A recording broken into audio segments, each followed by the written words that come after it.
दोस्तों, मैं दया पांडे और लेके आया हूँ अपना अगला वीडियो जो संविधान से संबंधित है। इससे पहले हमने 6 वीडियो अपने संविधान से रिलेटेड देख चुके हैं, जिसमें हमने संविधान का निर्माण, संविधान की प्रस्तावना, संविधान से संबंधित और जो तथ्य हैं उनसे हमने बात की है। और हमने कुछ क्वेश्चन भी सॉल्व किए थे जो न्यायपालिका से संबंधित था, जैसे सीजे आईसी। ये हमारा वीडियो संबंधित है केंद्रीय सूचना आयोग से। हम आज इसमें बात करेंगे केंद्रीय सूचना आयोग क्या है, कैसे इसका कार्य होता है, क्या संरचना है इसकी, और जानेंगे जो वर्तमान में संशोधन हुए हैं इसके बारे में। चलिए बिना किसी देरी की शुरुआत करते हैं अपने वीडियो का। बहुत बहुत धन्यवाद। आप जुड़े रहिए हमारे चैनल बूस्ट पॉजिटिव एजुकेशन से और लाइक करिए, सब्सक्राइब करिए प्लीज, और हमारे चैनल को इसी तरह सपोर्ट करते रहिए। जैसा कि दोस्तों हमने बात किया कि ये वीडियो हमारा है संबंधित किससे, केंद्रीय सूचना आयोग से। चलिए केंद्रीय सूचना आयोग के बारे में हम जानते हैं कि केंद्रीय सूचना आयोग क्या है, कैसे कार्य करता है, किस तरह जानते हैं। केंद्रीय सूचना आयोग के बारे में हम सबसे पहले जानें कि केंद्रीय सूचना आयोग है क्या आज इस टॉपिक में। उसके बाद हम जानेंगे कि इसकी संरचना क्या है, इसका कार्यकाल, इसकी सेवा सत्र क्या है, फिर जानेंगे इसके सचिव के बारे में और इसके कार्य के बारे में जानेंगे। फिर उसके बाद हम इसमें देखेंगे कि वर्तमान में क्या संशोधन हुए और इसमें क्या हालिया निर्णय सुप्रीम कोर्ट ने अपने लिया है। उसके बाद हम केंद्रीय सूचना आयोग से संबंधित 10 क्वेश्चन को सॉल्व करेंगे, उसके आंसर को देखने का प्रयास करेंगे। लेकिन ये इस वीडियो का नहीं होगा, क्योंकि अगर इस वीडियो में हम ऐसा करते हैं तो बहुत बड़ा वीडियो हो जाएगा, इसलिए हम इस वीडियो को अगले पार्ट में अपने बनाएंगे। चलिए लेट्स बिगिन, शुरुआत करते हैं बिना किसी देरी के। पहला हम जानेंगे कि सूचना आयोग है क्या। सूचना आयोग के बारे में हम जानने का प्रयास करेंगे। सूचना आयोग क्या है, तो आपको एक चीज बता दें कि सूचना आयोग की जो स्थापना हुई थी वह 2005 में हुई थी, है ना। जो सूचना आयोग की जो स्थापना हुई थी वो 2005 में हुई थी, और इसे सूचना का अधिकार अधिनियम 2005 के द्वारा जो शासकीय राजपत्र अधिसूचना के माध्यम से इसको स्थापित किया गया था, है ना। अतः यह क्या है, अतः ये संवैधानिक निकाय नहीं है। क्यों?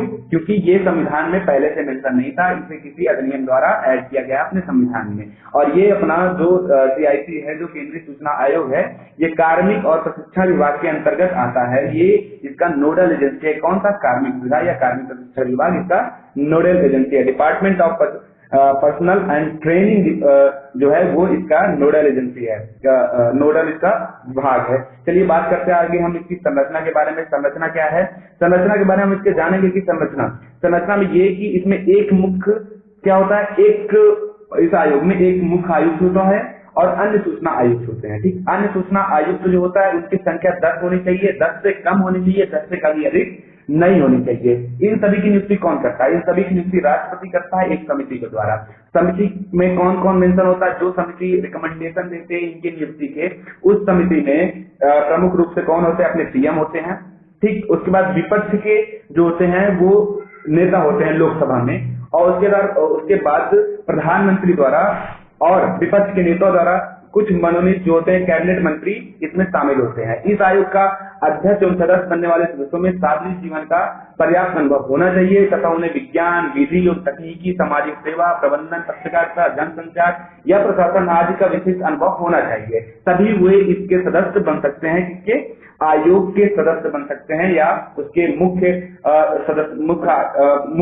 सूचना आयुक्त बन सकते हैं, या अन्य सदस्यों के रूप में वो वहां पे सम्मिलित हो सकते हैं। और साथ ही साथ उनको क्या होना चाहिए? उन्हें संसद या राज्य विधानमंडल के सदस्य नहीं होना चाहिए, और ना ही वो किसी राजनीतिक दल से संबंधित हो, और ना वो किसी लाभ के पद पर धारण करते हो, चाहे वो व्यापार संबंधित हो, चाहे वह किसी अन्य से संबंधित रहा हो।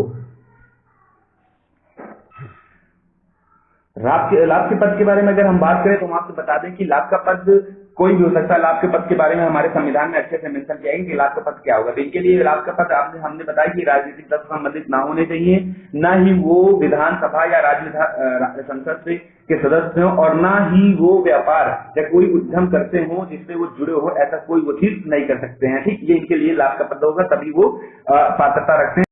इनके कार्यकाल, उनके सेवा शर्तों के बारे में आपको कार्यकाल और सेवा शर्तों के बारे में थोड़ा सा हम आपको जानकारी ये दे दें कि वो या तो 5 वर्ष या 65 वर्ष की आयु तक अपने पद पर बने रह सकते हैं। लेकिन वर्तमान में इसमें संशोधन हुआ, ये संशोधन के बारे में हम आगे पढ़ेंगे। आपसे बता चुके इसमें कुछ संशोधन हुआ है कि अब इसका क्या होगा, केंद्र डिसाइड करेगा कि वो कब तक रहेंगे। ये 5 वर्ष और 65 वर्ष का ये जो वो था वो अब मेंशन नहीं है, या ऐसा है कि या नहीं है। हम संशोधन इस चीज के बारे में बात करेंगे। फिर आगे ये है कि ये पुनर्नियुक्ति की पात्रता नहीं होगी, मतलब अगर वो एक बार नियुक्त हो गए तो दोबारा ये नहीं कि फिर से वो नियुक्त होकर आ जाए, ये ऐसा इनके साथ नहीं हो सकता। तीसरा ये कि राष्ट्रपति ही क्या करता है, उन्हें पद से हटा सकता है कि नहीं।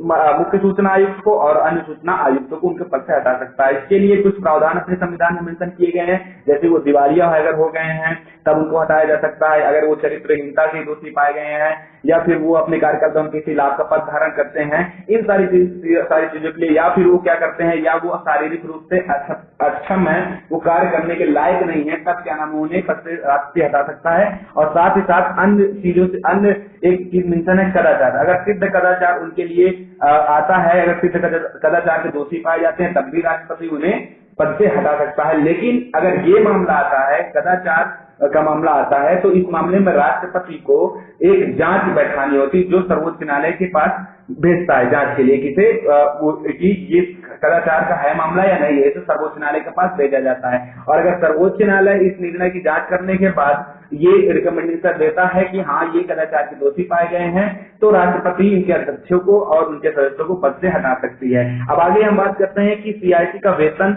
क्या होता है और उनके भत्ते क्या है, कैसे क्या है। हम आपको बता दें कि ये इसमें क्या है कि इनका जो वेतन और भत्ता होगा वो मुख्य निर्वाचन आयुक्त के बराबर, और अन्य सूचना आयुक्तों का जो वेतन है वो अन्य जो निर्वाचन आयुक्त हैं उनके बराबर होता है। लेकिन वर्तमान में भी जो वेतन की सेवा करते हैं उसके निर्धारण हेतु केंद्र सरकार को सख्त बनाया गया, ये संशोधन हुआ है अभी वर्तमान 2020 में 2019 में। हम इस संशोधन के बारे में भी चर्चा करेंगे कि कैसे क्या संशोधन हुआ गया है। इससे पहले क्या था हमने आपको बताया है कि इससे पहले ये भी था कि उनके सेवा काल के दौरान उनके वेतन भत्तों और उनकी जो अन्य सेवा करते हैं उनमें कोई भी अलाभकारी परिवर्तन नहीं किया जा सकता है। अगले हम बात करते हैं, आगे चलते हैं कि इनकी शक्तियां और उनके कार्य क्या हैं। शक्तियां और कार्य बहुत विस्तृत है, हम सिर्फ में कुछ पॉइंट के रूप में जान लेते हैं कि इनकी शक्तियां और कार्य क्या है। आपको हम बता दें कि ये जो अपना केंद्रीय सूचना आयोग है ये एक स्वतंत्र निकाय है, ठीक है ना, यह एक स्वतंत्र निकाय है।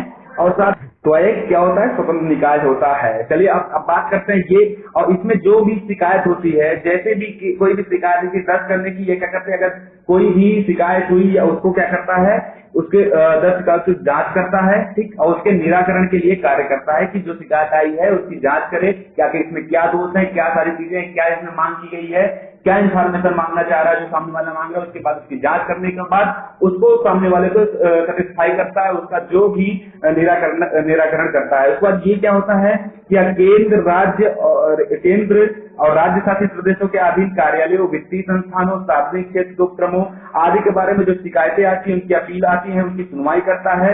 और राष्ट्र की संप्रभुता, एकता, अखंडता, सामरिक हितों आदि पर अगर कोई प्रतिकूल प्रभाव पड़ता है तो इसकी सूचना वो प्रकट करने के लिए बाध्य नहीं होता है। मतलब आपको हम बता दें कि अगर वह किस चीज के बारे में किसी को सूचना दे सकता है या जानकारी, या अगर कोई कुछ डिमांड किया तो उसकी मांग को वो कैसे सामने ला सकता है, अगर संबंधित है किससे, अगर वह केंद्र शासित प्रदेश हो या फिर राज्य या फिर केंद्र सरकार से संबंधित कोई भी वित्त पोषित संस्था है, चाहे वो कार्यालय हो, चाहे वित्तीय संस्थान हो, चाहे वो सार्वजनिक क्षेत्र के उपक्रम हो, उसके बारे में अगर कोई जानकारी मांगता है तो उसकी जानकारी उपलब्ध कराई जाती है। लेकिन हाँ, कुछ नियम है कि अगर वो राष्ट्रीय संप्रभुता, राष्ट्र की एकता और सामरिक हितों से पर अगर सूचना देने पर उसका प्रतिकूल प्रभाव इन क्षेत्रों पे पड़ेगा तो वह सूचना देने के लिए बाध्य नहीं है, वह इसकी जानकारी सामने वाले को नहीं देगा, वह इसके लिए बाध्य बिल्कुल भी नहीं है। चलिए आगे हम बात करते हैं कि मुख्य सूचना आयुक्त में अभी वर्तमान में संशोधन क्या, सूचना आयोग में अभी क्या हुआ है, संशोधन क्या हुआ है। चलिए इसके बारे में हम जानकारी लेते हैं।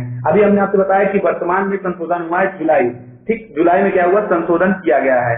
अगर हम संशोधन की बात करें तो सूचना आयुक्तों में 3 संशोधन मेन इंपोर्टेंट है, तो 4 संशोधन हुए। इसमें क्या क्या संशोधन हुए हैं, 3 संशोधन इंपोर्टेंट है। इसमें पहला तो सूचना आयुक्त की कार्यविधि और उनके वेतन निर्धारण में और वेतन में कटौती संबंधी प्रावधान का क्या इसमें संशोधन किया गया। आपको हम बता दें कि जो अपना मूल संविधान था 2005 का एक, उनके अनुसार क्या था कि जो अपना CIC होगा, मतलब जो अपना सूचना आयुक्त होगा, मुख्य सूचना आयुक्त और जो अन्य सूचना आयुक्त हैं उनका क्या, उनकी कार्यावधि 5 वर्ष या 65 वर्ष होगी। इनमें से जो भी पहले पूरी हो जाए वहां तक वो कार्य पे बने रह सकते हैं। लेकिन वर्तमान में क्या हुआ, इसमें संशोधन कर दिया गया है और संशोधन के द्वारा क्या किया है, इसके ये सारी बाध्यताएं को समाप्त कर दिया गया है और यह निर्धारित किया गया है कि केंद्र सरकार द्वारा सीआईसी और जो आईसी हैं की पदोन्नति को अधिसूचित किया जाएगा, बल्कि अब वो जो प्रावधान था वो चीज नहीं हुआ। दूसरा ये कि इनका वेतन का निर्धारण किया गया है। आपको बता दें कि आरटीआई अधिनियम के अनुसार क्या था कि सीआईसी और आईसी जो केंद्रीय स्तर पर का वेतन क्रमशः कौन निर्धारित करेगा, मुख्य निर्वाचन आयुक्त के बराबर और अन्य निर्वाचन आयुक्तों के बराबर होता था, है ना, इसके बराबर समान होता था।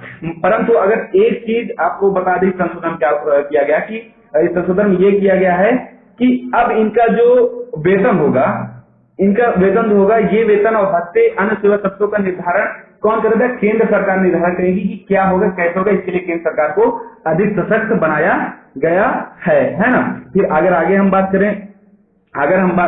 करें कि वेतन में कटौती संबंधी, आपको मूल जो एक्ट था 2005 का, उसके अनुसार यह था कि सीआईसी और आईसी जो है वो केंद्र और चाहे राज्य स्तर पर चाहे जो उनकी नियुक्ति के समय अगर वो पेंशन याफ्ता है, ठीक ना, या पिछली सरकारी सेवाओं के लिए उन्हें दूसरे सेवानिवृत्त लाभ मिल रहे हैं तो उनके वेतन में पेंशन की राशि घटा दी जाएगी। ठीक, पहले क्या था आपको बता दें, पहले अगर जैसे मैं सूचना आयुक्त के लिए नियुक्त हो गया और मैं इससे पहले, जाहिर बात है, मैं कहीं तर्क पे रहा होगा तभी मुझे ऐसे सूचना आयुक्त नहीं बना दिया जाएगा। मैं अगर पेंशन पा रहा हूँ सरकार से या फिर मुझे कुछ चीजें मिल रही हैं तो क्या किया जाता है, जो मुझे वेतन मिलता था उस पेंशन की राशि को और जो मैं लाभ का पद धारण करता हूँ वो वाला लाभ का पद नहीं, जिससे कि आपको लिया नहीं जा सकता, अन्य चीजों घटा करके। ठीक, तो उस क्या था, मेरे जो कटौती होती, मेरी जो वेतन मुझे मिलता था उसमें से मेरे वेतन से क्या किया जाएगा, उस